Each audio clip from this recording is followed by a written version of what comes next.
Hello guys, welcome. Collective reading tayo ngayon. Tingnan natin kung anong energy ng person mo. Be open-minded po, hindi po halos lahat makaka-resonate, kaya piliin niya na lamang. And thank you nga po pala sa mga nag-subscribe, lalo na sa mga bumabalik. Marami pong salamat. Give me the message. Ano yung current energy ng person mo?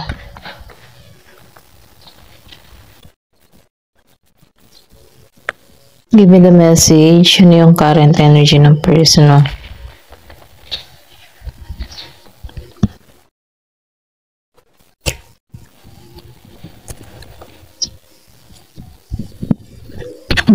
Excuse me po.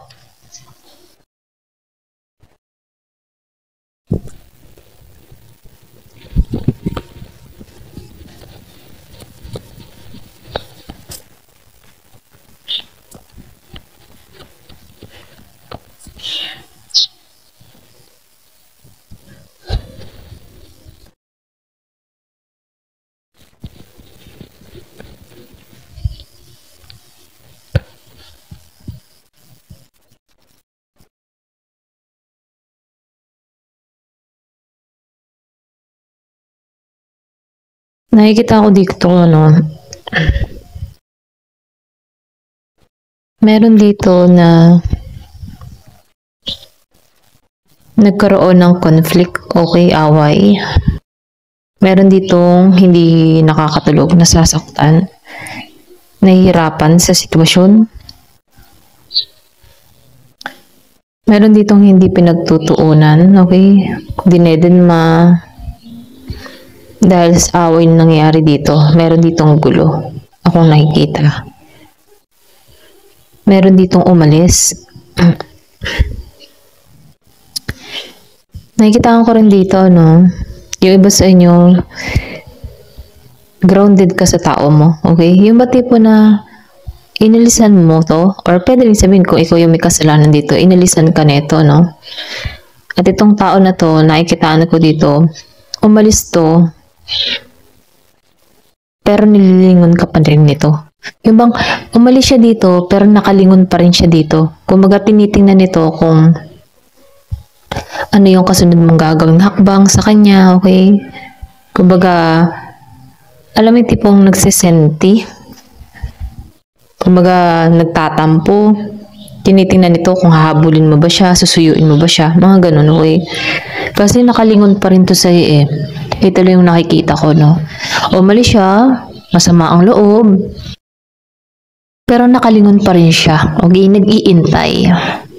Kung ano yung kasunod mong hakbang dito. Pero ganun pa man,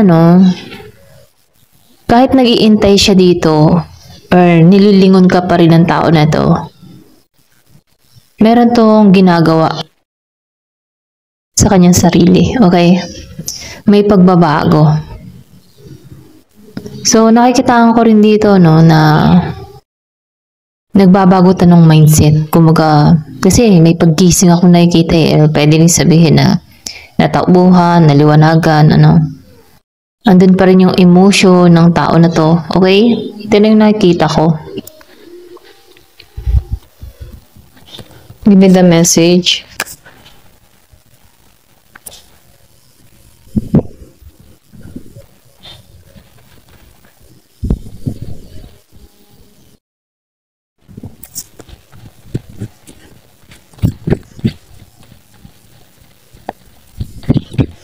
Nakikita ko lang dito,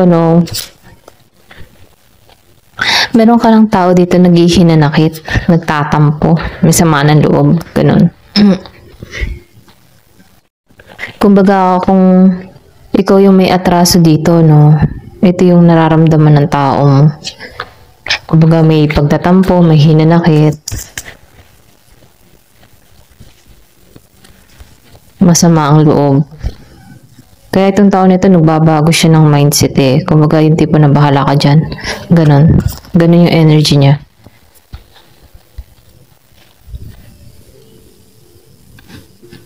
Kumbaga, hindi ka nito pinapansin. Okay? Ito lang nakikita ko, Pero ganun pa man, itong tao mo, nakatuon to sa kanyang yung kanyang stability, okay? Nagkakaroon to ng bagong pananaw. Ito lang yung nakikita ko. Kasi dito, may away, gulo.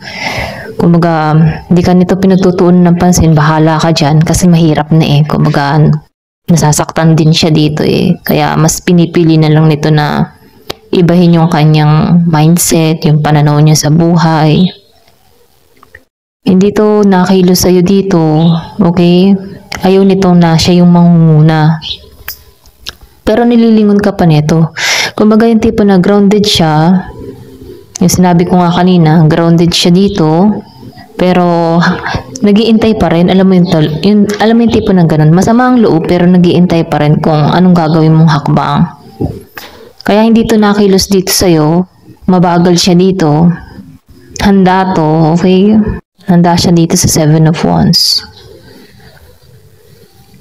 Pero nakikita ko dito na pwede po magkaayos kayo dito kung talagang masinsinan yung panunuyo, Ito lang yung nakikita ko. Kasi itong tao na to, nakikita ko dito na yung iba sa inyo nasa ibang bansa okay? Or pwede may pag-uwi dito na mangyayari. Pero itong tao nito, stable siya sa buhay niya. Stable siya sa kanyang kaperahan. Yung bang maayos ang kanyang takbo ng pamumuhay. Okay siya sa ganun, Kaya lang itong tao nito, medyo mailap. Okay? Kung ikaw yung may atraso dito, nagigitong mailap. May dahilan siya kung bakit inalisan ka niya dito, okay? Sama ng loob, ganun. Ikaw dito, wala kang lakas. Yung iba sa inyo, wala kang lakas na harapin to. Di ka sanay kasi dito na ikaw yung manunuyo or pwede rin sa'yo mataas din ang ego mo kaya nagtitiisan kayo, may mataas din ang ego niya. So, walang lakas ang isa sa inyo na lumapit, okay? Nagmamatigasan. Kaya, medyo mabagal yung process dito, Medyo mabagal. So, nakikita ko dito na nag-iintay ka ng message sa tao na to. Mabagal siya dito, okay? Pwede rin sabihin meron dito na mas pinapriority niya na lang muna yung kanyang sarili. Ito lang yung nakikita ko. Meron dito Year of the Pig, Year of the Horse, Year of the Rooster. Ayan, ito lang yung nakikita ko. Give me more information. Kasi nagbigay ito ng sakit or pwede rin sabihin nagbigay ka din ng pasakit sa tao na to. Okay, kaya alam mo yung tipo na masama ang loob. Meron kang nilihim or meron ditong nilihim kung sino yung may kasalanan. May naglihim na tuklasan. The Star Reverse. Kaya meron ditong nasasaktan. Nasasaktan to kasi hindi matagumpay. Malakas yung Aquarius, Gemini, Aquarius, Libra, okay? May Scorpio, Cancer, and Pisces. Aries, Leo, Sagittarius.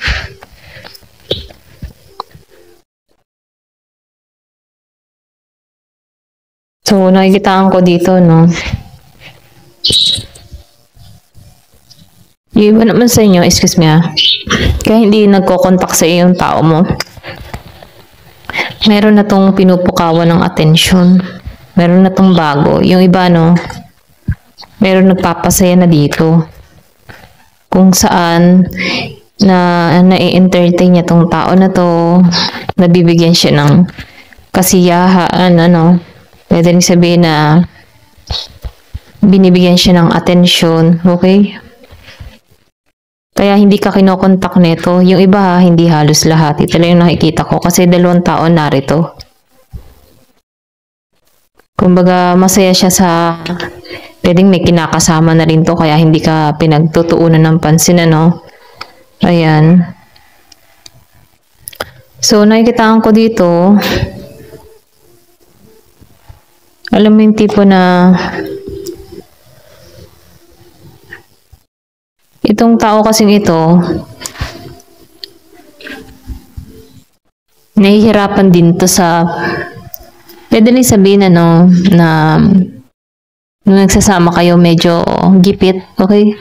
Pwede ito din yung naging dahilan ng away nyo sa pera. Pero nakikita ko dito, meron ditong naalisan to ng paunti-unti, nakaka-recover pagdating sa ganun ano, sa financial. So, meron ako nakikita dito, meron kang person dito na nahihirapan siya pagdating sa financial niya. Medyo hindi maganda yung takbo ng kanyang pinagkakakitaan. Yung iba, no, hindi halos lahat. Kung meron kang person dito na Virgo, Capricorn, Taurus, and Gemini, Aquarius, and Libra, okay? Hindi maganda yung kanyang ayos ng financial. Kumbaga, pwede rin nalulugi kung mahilig tong magsusugal, no? Unti-unting nauubos yung iba, no? Hindi halos lahat. May pagka-loss yung pera niya dito. Meron tong mga yung bang tipo na meron tong pinagkagastusan na hindi nagtubo, hindi nag-profit, ganyan. Kaya itong tao na to, wala siyang kakayahan, wala siyang tapang dito kasi feeling down siya sa sitwasyon, lalo-lalo na dito sa kanyang pera. Pwede rin sabihin na meron tong maling na pag-desisyon na ano, pagdating sa pera. Pwedeng may na-scam, ganyan. Or pwede rin meron din na yung ba tipo na lugi, okay? Kung mahilig siya sa sugal, unti-unti na nalululong siya sa gano'n, ano, nauubos. Ayan, ito lang yung nakikita ko. So, nakikitaan ko din dito, no? Kaya ito rin siguro yung naging dahilan sa inyong, kaya lumayo siya dito. Yung iba sa inyo, no? Kung nakikitaan ka ng tao na ito na hindi stable, kaya may paglayo siya dito dahil sa pera. Hindi siya nagiging matagumpay. Malakas yung Aquarius. So, itong tao mo dito, nakikitaan ko dito na meron siyang pinupukawan ng atensyon. Meron ditong bago na nagkaka-interest. Or pwede rin meron na tong ini-entertain dito. Okay? Kahit ba hintay ka dito na alam mo yung tipo na babalikan ka nito. Meron kasi dito, yung iba sa inyo, no, hindi halos lahat. Meron na tong ini-entertain na iba. Meron na tong nagpapasaya sa kanya. Ito lang yung nakikita ko, no. Kasi naranasan ito na hindi maging masaya, okay? Pwede rin dahil may away kayo lagi or away-away kayo palagi. Hindi siya nagiging masaya sa ganun. Kaya umalis to. Or yung iba naman dito, iniintay ka, okay, nasuyuin mo siya, ganyan.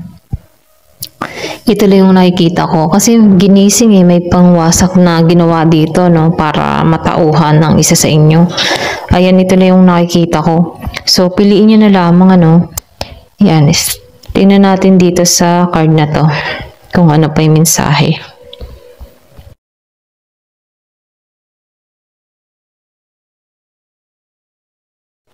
Give me the message.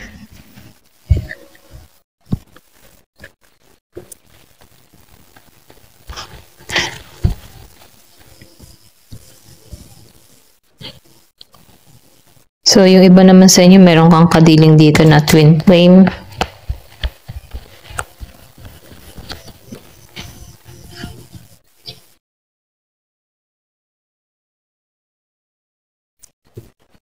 Nakikitaan ko dito, no, yung iba sa inyo, merong inaaral sa sarili, ano.